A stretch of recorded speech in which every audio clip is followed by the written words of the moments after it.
आप लोगों के बीच में क्या मैसेज जा रहा है, क्या माहौल बनता नजर आ रहा है लोकसभा चुनाव को लेकर दिल्ली में? मोदी जी के नेतृत्व में पूरी जनता जनार्दन जिस तरीके से सपोर्ट कर रहा है, पूरा विश्व समुदाय मोदी जी के साथ में है। यहाँ पे सारी जो एजेंसियां हैं वो स्वतंत्र हैं। भारत एक लोकतंत्र है, उस लोकतंत्र में जो भी काम हो रहा है वो पूरी निष्पक्षता के साथ में हो रहा है। कोर्ट अपना काम कर रहा है। अगर वो निष्पक्ष हैं और उन्होंने कोई जुर्म नहीं किया है तो उन्हें डरने की जरूरत नहीं है, कोर्ट उनके साथ है। लेकिन केजरीवाल जी को जो लगता है कि केवल जो वो कह रहे हैं वही सही है, बाकी ना खाता ना वही जो केजरीवाल जी ने कहा वही सही। लेकिन ये लोकतंत्र की बात कर रहे हैं, लेकिन विपक्ष बोल रहा है भाई तानाशाही आ गई है, इस बार तानाशाही को हटाना है और लोकतंत्र को बचाना है। ये नारा, ये जो बात है वो मंच से कही जा रही है। देखिए तानाशाही काहे की तानाशाही, आप विपक्ष बोल रहा है, विपक्ष तो बोल रहा है हाँ। 40 चोर एक साथ इकट्ठे हो जाएं और एक आरोप लगाएं एक के ऊपर तो वो नहीं होता ना। कहाँ है 40 चोर? 40 चोर नहीं है, इंडियन गठबंधन क्या है, 40 चोरों की तो सरकार बन रही है। 40 चोर एक साथ इकट्ठे हुए पड़े हैं और 40 से भी ज्यादा लोगों की आवाज है और मोदी एक के ऊपर। अरे भैया एक पे 40 चोर तो भारी पड़ रहे क्योंकि देश की जनता उनके साथ है। और 2024 में 400 जो का नारा दे रहे हैं ना, जो पब्लिक के बीच में जा रहा है नारा, मैं नहीं जा रहा, पब्लिक कह रही है 400 पार और देश की जनता मानती है 400 पार होंगे। और ऐसा नहीं है। और आतिशी जी जब बोल रही थी कि मेरे पे आरोप लग रहे हैं, मेरे को उनके सूत्रों के उदाहरण थे, उनका नाम उनके दिल्ली के मुख्यमंत्री ने दिया था, सौरभ भारद्वाज का नाम उनके मुख्यमंत्री ने दिया था। आप चोर चोर मुसेरे भाई बन के बैठ जाओ तो ऐसे नहीं होता। पब्लिक को पता है कौन चोर है और कौन सपाही है। क्या वाकई में ये मैसेज जा रहा है क्या आम जनता के बीच में, जो कहा जा रहा है कि भाई सब चोर एक साथ आ गए? सर जी, सबसे पहली बात कि ये लोकतंत्र के लिए अगर मोदी जी देश के अंदर सबसे बड़ा हानिकारक है लोकतंत्र। कैसे कैसे? इसलिए जब इनको लग रहा है कि मैं 400 पार में हो रहा हूँ तो फिर ये विपक्ष के नेता के पीछे क्यों पड़े हुए हैं? कभी झारखंड के मुख्यमंत्री को जेल में डाल देते बिना बेकसूर का, कभी दिल्ली के उप मुख्यमंत्री को, जिसको वर्ल्ड में तारीफ मिलता है कि वर्ल्ड का अगर कोई सबसे आरोप लगे, इसी की बात तो डाला गया ना। तो जब ये एजेंसी अपना काम कर रही है, कहा गया सरकार की तरफ पार, जब ये 400 पार का नारा मोदी जी दे रहे हैं कि हम 400 पार है, ये 40 पार नहीं हो रहे। इसीलिए जितने भी विपक्ष के नेता 40 पार नहीं हो रहे, 40 पार नहीं हो रहे, इसी का कारण है। अरे कैसे बोल सकते हैं 40 पार नहीं हो रहे? 400 पार की बात कही जा रही है, 370 को क्रॉस करने की बीजेपी अकेले दम पर बात बोल रही है। सर जी, अगर ये 400 पार होते तो ये विपक्ष के नेता को जेल में नहीं डालते और ये विपक्ष के नेता को सबको जेल के पीछे ईडी सीबीआई को नहीं लगाते। ये 40 पार नहीं हो रहे, ये 40 पार नहीं हो पा रहे, इसीलिए ये 400 पार का नारा दे रहे हैं। क्या बोल रहे हैं आप, कुछ बोलना चाह रहे हैं? जैसा कि अभी मेरे साथी यहाँ पर बहुत जोर जोर से चिल्ला रहे हैं कि अब की बार 400 पार, मैं भाजपा के नेतृत्व से और मोदी जी से ये पूछना चाहता हूँ कि अगर ये 400 पार की बात करते हैं तो हरियाणा जो 10 उम्मीदवार हैं उसमें से 6 इन्होंने क्यों कांग्रेस के उम्मीदवार लोकसभा के माध्यम से चुनाव लड़वा रहे हैं?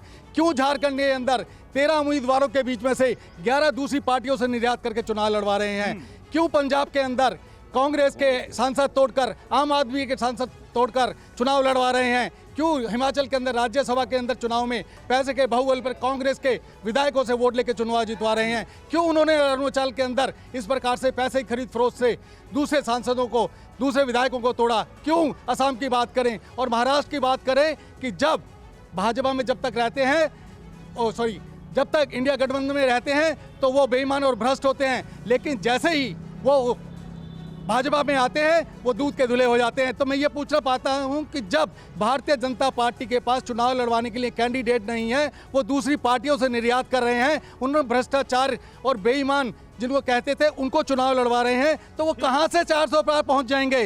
वो 400 पार कभी नहीं पहुंच सकते, यही डर उनको सता रहा है। आपको लग रहा है कभी नहीं पहुंच पाएंगे? आप बताइए, थोड़ा सा एक तरफ हो जाइए, आप बताइए। ठीक है, यहाँ तो 400 पार की बात की जा रही है। दिल्ली की 7 लोकसभा सीटों में किसकी नैया पार लग रही है? किसकी नैया पार दिल्ली की 7 सीटों पर? केजरीवाल। आपको क्या लग रहा है इस बार दिल्ली की 7 सीटों पर किसकी नैया पार? सब बीजेपी की। सारी बीजेपी। आप बताइए। मोदी जिंदाबाद, 7 सीटें बीजेपी की आ रही है भाई साहब। लेकिन इस बार तो गठबंधन भी है ना, पूरा जोर आजमाइश कर रहा है। गठबंधन तो सारा बट गया, कहाँ गठबंधन है भाई साहब? सारा बट गया गठबंधन, गठबंधन खत्म हो गया। गठबंधन दिल्ली में तो है, एक सेकेंड, दिल्ली में आम आदमी पार्टी और कांग्रेस साथ में है। क्या इस बार खेल बिगड़ेगा बीजेपी का? हम तो आम आदमी पार्टी को वोट देंगे और शुरू से आम आदमी पार्टी के साथ है। जी, आप बताइए आपको क्या लग रहा है? अच्छा ठीक है, यहाँ पर मैं आता हूँ। यहाँ पर बोल रहे, कुछ लोग बोल रहे भाई बीजेपी, कुछ लोग बोल रहे गठबंधन। बर्बाद गुलिस्तां करने को एक ही उल्लू काफी है, हर शाख पे उल्लू बैठा है, अंजाम गुलिस्तां क्या होगा? ये मैंने आम आदमी पार्टी के लिए बोला है। परिवारवाद नहीं है।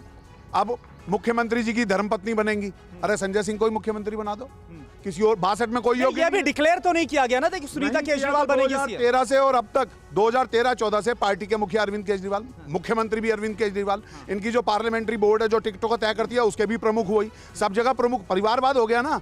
आपको कोई आप अनुसूचित जाति वर्ग से या मुस्लिम वर्ग से बनाओ ना किसी को मुख्यमंत्री और पार्टी का अध्यक्ष, क्यों नहीं बनाते? दूसरा, आ रहा हूं आपके पास। ईडी ने जो भी केस दर्ज किया है या सीबीआई ने किया है, एक भी केस भारतीय जनता पार्टी की सरकार ने विड्रॉ नहीं किया है। अगर किसी को जमानत मिल रही है, कभी ये कोर्ट पे विश्वास नहीं करते। अब संजय सिंह को जमानत दी तो कोर्ट ने दी, केजरीवाल को भेजा जेल तो कोर्ट भेज रही है। तो जुडिशरी पे भरोसा रखो, इंडिपेंडेंट निकाय है, ईडी भी इंडिपेंडेंट है, सीबीआई भी इंडिपेंडेंट है, काम कर रहे हैं। अगर आप पे सबूत है आपकी ईमानदारी का तो डरो मत, अदालत में सारे सबूत ठीक है। आप बताइए, क्या आपको लगता है इंडिपेंडेंट तरीके से काम हो रहा है? बिल्कुल इंडिपेंडेंट तरीके से काम हो रहा है, जांच एजेंसी अपना। लेकिन विपक्ष बोल रहा भाई जानबूझकर विपक्ष को टारगेट पर लिया जा रहा है। जितने नेता जा रहे हैं सब विपक्ष के जेल के अंदर है। नहीं, ऐसा कुछ नहीं, उन्होंने कुछ गड़बड़ घोटाले किए हैं इसलिए अंदर जा रहे हैं। ये यानी आप लोगों को लग रहा है गड़बड़ घोटाला हुआ है? बिल्कुल हुआ है, बिल्कुल हुआ, बिल्कुल। क्या बोल रहे हैं? पक्का घोटाला हुआ है। हमारे आदमी का 300 करोड़ रुपया खा गया केजरीवाल, दुकानें बंद पड़ी है, सील पड़ी है, घर से बेघर हो गया, 100 रुपया नहीं रोटी खाने को, सीबीआई पीछे लग रही है और जो सिक्योरिटी दे रखी है सारा वो। लेकिन आम आदमी पार्टी बोल रही है 1 रुपए का घोटाला नहीं हुआ है। मेरे सामने है ना, मैं बताता हूँ उसको कहाँ घोटाला। मैं उस आदमी को पेश करता हूँ। हमारा किसान है, वो पानीपत के अंदर रहता है, 300 करोड़ की जमीन बेची है उसने, ये दुकानें ली उसने, 12 ठेके लिए हैं उसने। तो वो घर से आज आम आदमी पार्टी उपवास कर रही है। उपवास कर रही है, ये तो आगे ड्रामेबाजी तो बैठते ही है। आपको ड्रामेबाजी लग रही है? ड्रामेबाजी धरना तो देना इसने पहले ही सीखा है।